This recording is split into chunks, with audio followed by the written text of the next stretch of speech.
আসসালামু আলাইকুম, কেমন আছেন সবাই? আজকের রান্নাটা একটা ভিন্ন রকম রান্না করব, যেটার গল্পটা আমি বলি। ছোটোবেলার কথা মনে পড়ে গেল। এই যে আজকে আলু সিদ্ধ করতেছি, আলুটা সিদ্ধ করে ঢালা বাগার দিয়ে রান্না করব। জানি না কে কীরকমভাবে এটারে আবার নেয় কথাটারে।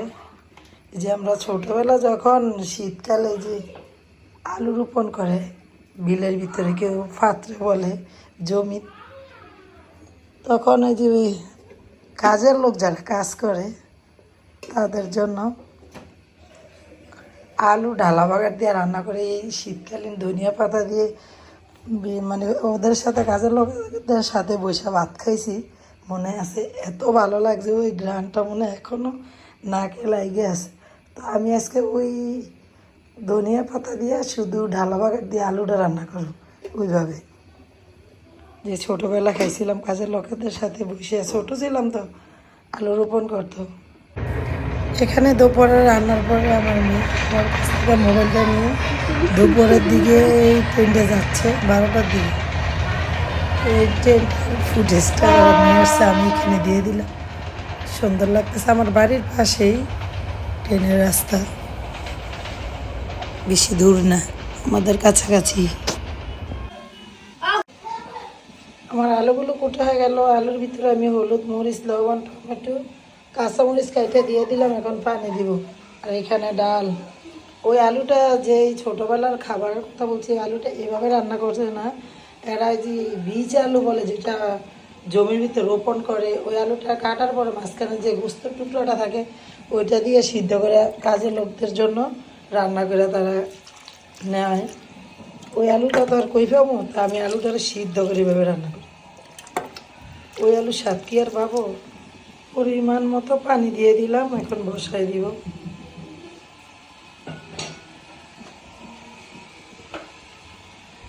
এদিক দিয়ে ডালটা হয়ে গেছে, এটাকে এখন পেঁয়াজের বাগার দিব, ধনিয়া পাতা একটু দিয়ে দিব।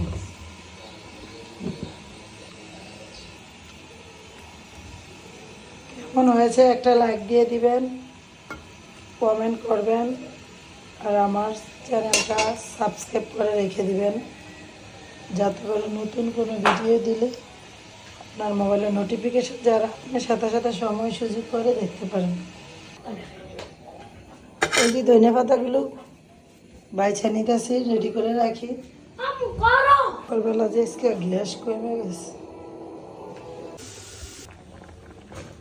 আমি কিছু মিক্স মশলা এখানে দিয়ে দিলাম, জিরা, ধনিয়া, গোলমরিচের গুঁড়ো দিয়ে দিলাম, ধনিয়া পাতাগুলো এখানে ডালের বাটারটা দিয়ে দিলাম।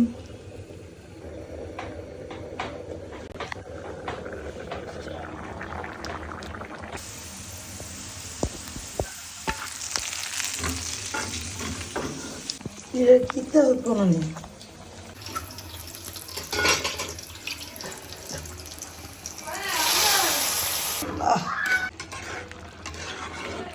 পেঁয়াজের বাগার দেওয়ার পরে এ হলো আমার সেই ছোটোবেলার খাবারের কথা, প্রিয় জিনিসটা। হালকা হালকা ওই গ্রানটা পাইতেছি, বুঝছো? ছোটোবেলা যে খাইছিলাম আমরা, যে যারা কাজ করতো কাজের লোকের জন্য এরকম ভাবে আলু ডালা বাগার দিয়ে রান্না করে ভাত দিয়ে বিলের ভিতরে দিয়ে দিত। আমরাও এগুলো একটু একটু করে খাইতাম, ভালো লাগতো। সন্ধ্যার সময় এখন সন্ধ্যার জন্য কি করা যায়, ডিম সিদ্ধ করলাম, আর এখানে বুট সিদ্ধ করছি মুড়ি বানানোর জন্য। বাচ্চারা দেখে কি করে, সন্ধ্যা ওরা একটু লেটে করে ঘুমাইছে, এখন উঠবো আরাফাত, ইফাত, ঈশা, এরা ঘুমাইতেছে, নাস্তা খাইতে না, মোবাইল টিপতেছ। আরাফাত, ইফাত, এই যে ডিম ঠান্ডা হয়ে যাইতেছে, আসা। এরা এখন সন্ধ্যার সময় ঘুমাইতেছে না, গেমস খেলতেছে। উঠছে আরও আগে, মাগরিবের একটু আগে শুইছে, লেট করে।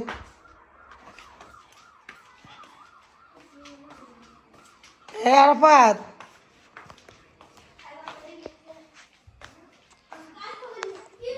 এই ডিম ঠান্ডা হয়ে যেতেছে, ধরো এই যে এখানে সন্ধ্যার জন্য এই যে ডিম, এটার নাম কি? রোল, আপেল কমলা।